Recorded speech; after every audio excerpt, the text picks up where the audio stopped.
Bonjour à toutes et à tous, ma team Kiefer, j'espère que vous allez bien. C'est avec grand plaisir qu'on se retrouve aujourd'hui pour cette nouvelle vidéo pour le résumé complet du match Irlande-Italie dans le cadre du tournoi Destination 2022. C'était la dernière journée de la journée 3 du tournoi Destination, donc troisième rencontre pour ces équipes, avec l'Irlande qui affrontait à domicile l'Italie. Donc la différence de niveau était présente sur le papier, ça s'est fait ressentir au niveau du score et on va résumer ce match parce que franchement il s'est passé des choses assez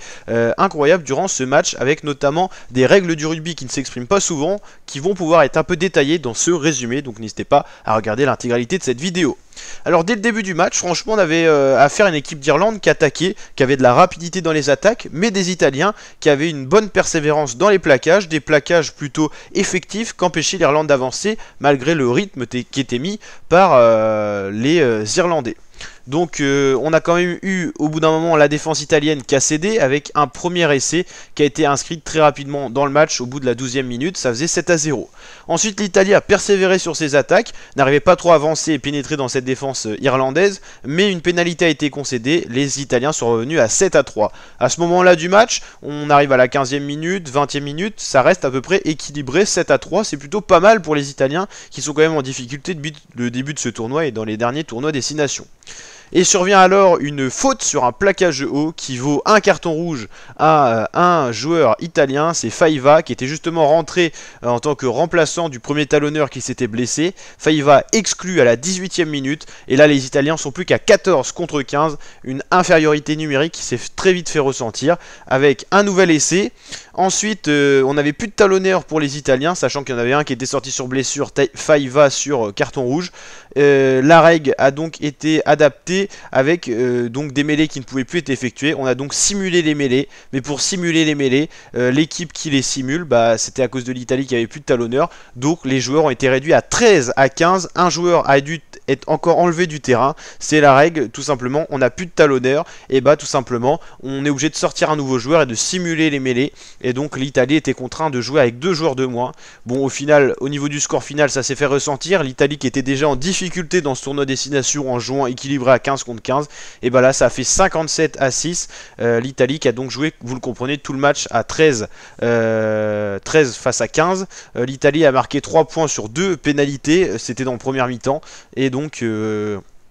voilà, 13 et 40e minute, Padovani de loin, qui avait tenté quelque chose de bien, et Garbici, puis après, voilà, ça a enchaîné, j'ai envie de dire que ça a déroulé du côté de l'équipe irlandaise. Il y a tellement d'essais de marquer 9 qu'on ne peut pas les faire défiler pour voir qui les a marqués, mais les transformations quasiment étaient tout le temps assurées. A noter que Johnny Sexton fait son retour, lui qui avait été un peu en difficulté ces derniers temps, par rapport aux blessures, par rapport au niveau physique, et donc voilà, l'Irlande s'impose 57 à 6, score large avec 9 essais marqués, et se replace au niveau du tournoi Destination à la 2e position, juste derrière la France avec 11 points, bonus offensif assuré, différence de but plutôt propre, et donc malgré quand même une défaite face à la France, l'Irlande reste 2e, l'Angleterre 3e, encore 3 équipes en pole position pour remporter ce tournoi Destination, la France qui est plutôt bien partie, l'Irlande et l'Angleterre. On suivra bien sûr tout ça en intégralité sur ma chaîne, donc n'hésitez pas à vous abonner et activer la cloche. Je peux pas vous mettre les résumés vidéo parce que j'ai pas les droits d'auteur, on essaiera peut-être une fois, quitte à se prendre un strike pour essayer quand même, parce que je sais que vous êtes beaucoup à demander des résumés vidéo, mais il faut comprendre que